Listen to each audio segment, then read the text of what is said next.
Hi folks, you're with Tacitus today, your pushback channel, and thank you for joining this live stream.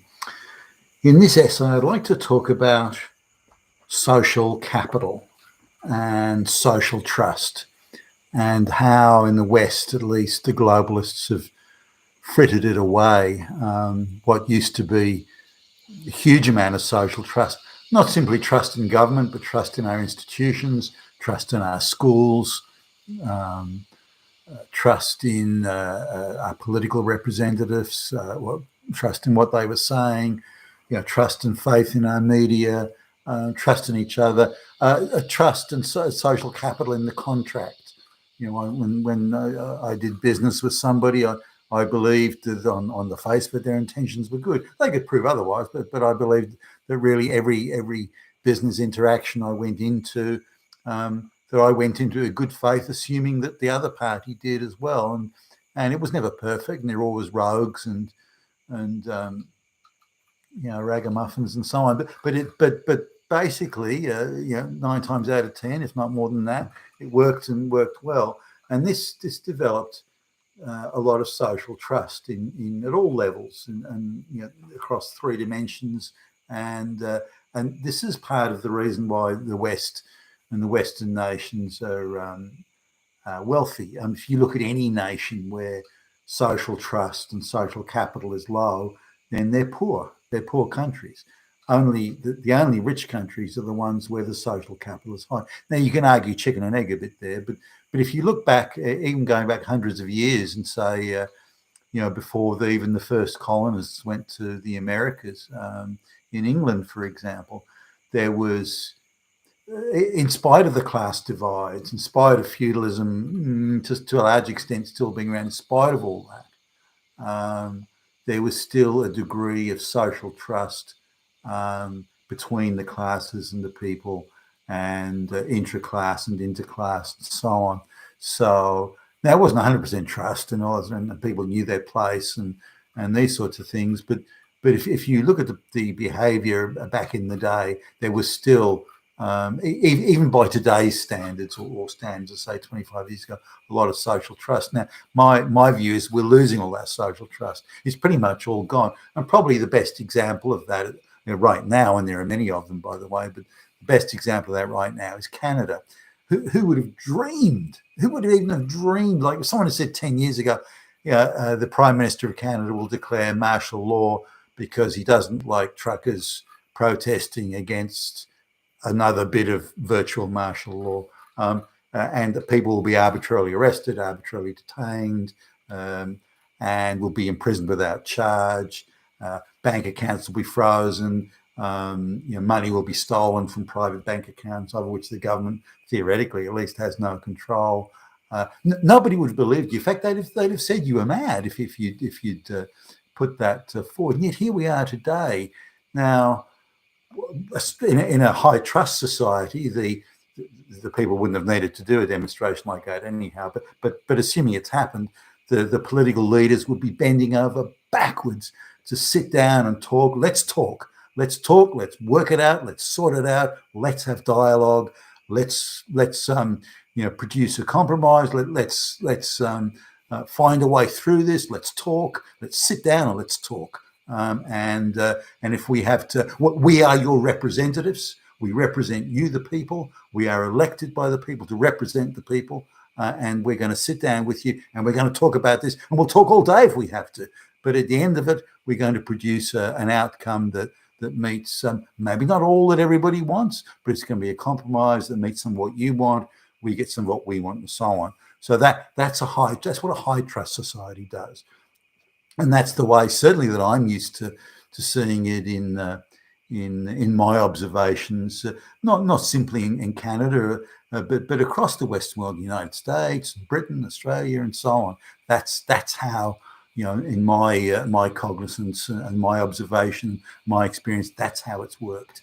And I've seen situations where there've been genuine grievances put forward, and in Australia, the politicians will get on a plane, they'll go out, and including the Prime Minister, and they'll sit down and they'll talk with people. And it could be various interest groups, for example, like farmers on one side, or truckers on another, or whatever it is, but they sit down and they talk. And that's how it's solved, and that's how it's worked. And in high trust society, it's always been that way.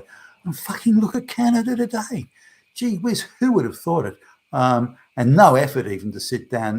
Now, of course, things have changed. Trudeau, and in fact, every government across the Western world, they now represent the globalists. They don't represent the people, they represent the globalists.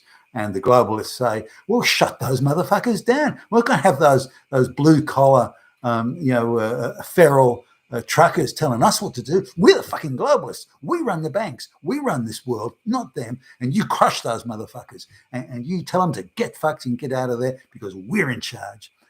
And you let them know we're in charge. And if they don't like it, you fucking throw their ass in prison. And you don't need no law to do it. Just grab them and throw them in there. Don't bother with charges. Don't bother with niceties. Don't bother with judges. Don't bother with courts of law. Don't bother with evidence in courts of law. Don't bother with the due legal process. Don't bother with the rule of law. Just jail those motherfuckers until they know who's boss. Now, that's not the way you go about representative government. That's not the way a rule of law society behaves. That's not the way a due legal process society. No one should be arrested and thrown in. Nobody should be arrested and thrown in prison without due legal process. And any government that resorts to abandoning due legal process just because they want to crush the crap out of people they don't agree with, they don't deserve to be in government. And they should be out of government. And people who are representatives who represent the people, they're the ones that should be in government, and certainly in parliament. And the piss-weak opposition, that sure, they murmur, they give Trudeau a little bit of a wrist slap, but they're fucking piss-weak as well. And most of them are owned by the globalists. And what they should be doing is standing up for the citizens, but particularly the rule of law and due legal process and courts of law and evidence. That's what they should be standing up for. And they're doing none of that. They're piss-weak.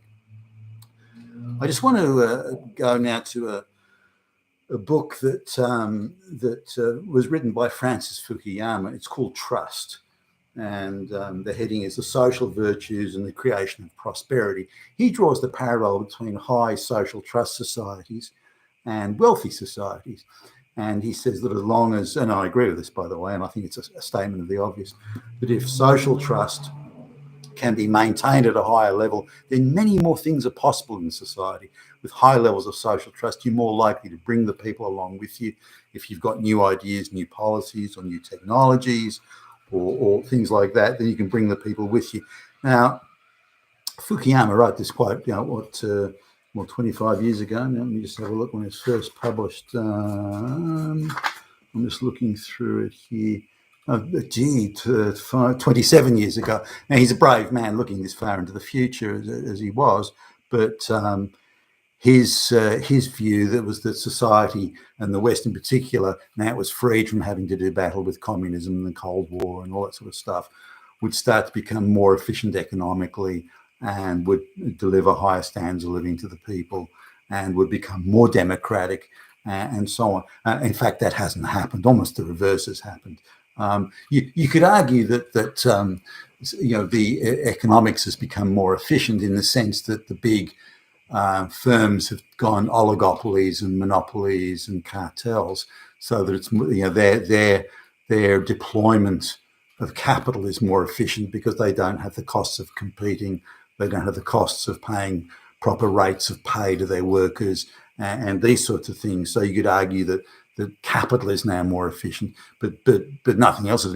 It's achieved through lowering the standards of living of the populace. In other words, the Western populace has paid. It's like a super tax in the population has paid for these companies to become richer and more powerful, and they in turn have taken over the media. They fiddle with real estate prices, stock market prices, pharmaceuticals, you name it. So this is the world we're in now, where trust is actually being used. The high social trust we had in government, so that when the globalists were taking over politicians and putting them in their pocket, we didn't sort of see it happening. I'll do another video as to the reasons for this, but but we didn't see it happen because we believed in our government, we believed in our courts of law, we believed in the rule of law, we believed in our institutions. So that when the I don't know, the president of the museum came out and said, well, we're getting rid of some of these historical things about white history that make whites look good because we found there's a few things wrong with it. So now, first off, when I first started hearing, I thought, oh well, it seems odd to me, but look, if the president of the museum said it, I kind of believe in that institution. I believe that the best qualified people are put there and that they're impartial and they're independent. And if that's their considered view, because they know more about it than I do, then I'll kind of go along with that. I think it sounds a bit strange. I think it's a bit odd, but I kind of don't have time to research everything myself. So if that expert said so, I'll accept that as being. And if they want to remove that exhibition, that makes white people look good. Oh, okay, well, fine. That was how I thought then. That was when the social capital, the social trust was high. That's when there's a lot of social trust there. And so I believe. Now, as time went on, it wasn't too much time. Hey, hold on a minute. I've just had a look at that guy. In fact, he's not really qualified at all. He's a political hack. He's a fucking stooge. He's just a fetch and carry flunky boy for the folks downtown. He's nothing. He doesn't know dog shit about history or about anything like that. He's just been put there as a political appointment. So I started to notice this more and more and more. I started to notice what was happening in the education system. And gradually you start to, hey, hold on a minute. I believed in all these institutions. I believed in what the government said. If the politicians said X, I pretty much believed. Some of it, I have a bit of spin doctoring, a bit of gilding the lily, but I kind of believed it. Now, we've reached a point now in the West, I believe, where the majority of the population, they don't believe anything the media says because the media is owned by the globalists and just tell non-stop 24/7 lies. We don't believe what our politicians are saying because they're in the pocket of globalists and they just tell lies that the globalists want them to tell. We don't believe in our institutions because they've all been infiltrated with activists that are owned and controlled and directed by the globalists. So in effect, all that social trust is gone. But that's what they use. Without that social trust, they never could have done it. So they had to use the one most valuable thing that Western societies had, that no other societies had, that social capital, that social trust. Now they've squandered that for their bullshit project that isn't working anyway, and now the whole thing's unraveling. But can we ever get that social trust back?